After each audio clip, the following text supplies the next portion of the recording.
Senator Kettle. Thank you, Madam President.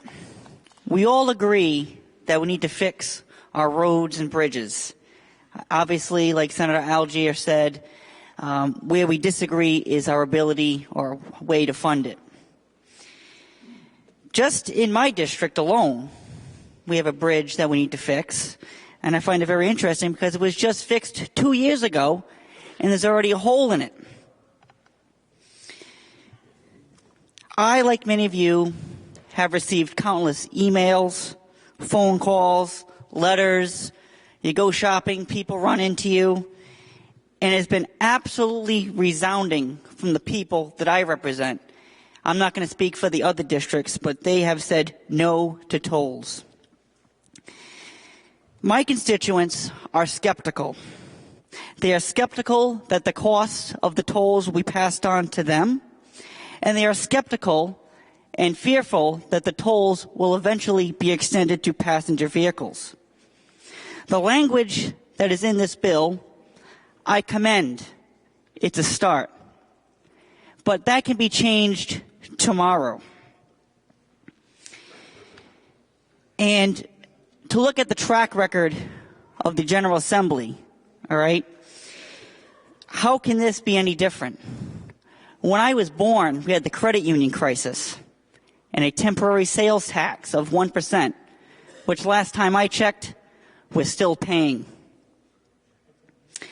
I find the governor's remark on, I believe, Channel 10 the other day, one of the news channels, that we're going to be fixing our roads and bridges without raising taxes to be very interesting. The last time I checked, a toll, a fee, is still a tax. You can call it whatever you want. It's still a tax. And here in Rhode Island, we're pretty good at taxing our people. And I've said publicly, maybe tolls would be okay. But you look at New Hampshire, they have tolls, they have nice roads, but they don't have an income tax, they don't have a sales tax. But in Rhode Island, I just have some statistics. We rank 8th in the country on the state and local tax burden, 8th highest. 45th on business climate, 29th on sales tax rates, 44th on state and local cell phone tax rates. We rank 43rd on state and local property tax collections. So we got you coming and going. We are above average on taxing our people and our businesses. What do we think this is going to do to improve our business climate of 45th? And I find it interesting that we commissioned a study commission. A lot of people in this chamber, in this building, worked very hard to get rid of the Sakonnet Bridge toll, which went down at the Super Bowl. And in that study commission, it said, quote, eliminating tolls on the Sakonnet River Bridge will add to the momentum of our economy as we continue to come out of the Great Recession. So why is it the toll is not good over there, but we can put 14 more tolls up all over the state, maybe even more? Last year, we passed a reduction of $50 in the corporate tax, which I support. I personally think it should be lower, but it's a start. But this proposal is going to cost businesses much more than that. In Coventry, we are home to a oil company, a wholesaler called Parentes Oil, which is actually in Senator Raptakis' district, but it is very close to mine. 10 times a day, he runs up to the city of Providence. He would be tolled under this proposal.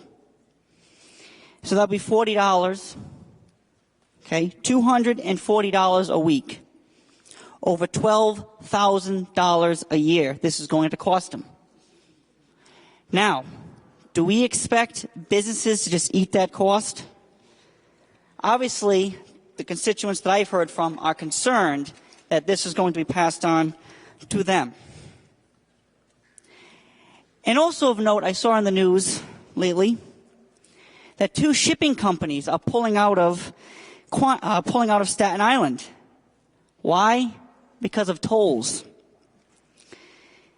Now, I think we should take a very good look at this, and we should have some concern, especially in light of the recent budget proposal to bond and improve the port at Quonset. And lastly, I want to talk about the impact that's going to happen to my district. In West Greenwich, we have Rhode Island's only truck stop, the TA, which is considered, I'm sorry, Senator Morgan, that is your district, but I've been involved with assisting the TA on a number of matters. I apologize for stealing this. But anyway, the impact, this is actually the most successful truck stop around. And the restaurant, which is Popeyes, not my favorite, but it is the most successful. All right, nothing wrong with Popeyes. But it's the most successful restaurant that they operate. The impact from these tolls will obviously be negative. The town of West Greenwich, it's a small town. They receive a lot of tax money from the truck stop and also the meals tax with the 1% that they receive. The last time that Route 95 was reconstructed, again before I was born in the 1980s, there was diversion on Route 3, Route 102. And unfortunately, this is no laughing matter. There was a fatality due to tractor trailers being diverted down Route 3. Again, there is concern with my constituents in Western Rhode Island about diversion on our rural roads, on Route 3, Route 102, Route 6, Route 14. These roads are not going to be handling all of these trucks. And to say that the state police is going to go out there and police them, you know, there should be freedom of movement. So with that, Madam President, I ask my colleagues to consider their vote tonight, and I am going to be opposing this legislation, and I ask my colleagues to do the same. Thank you.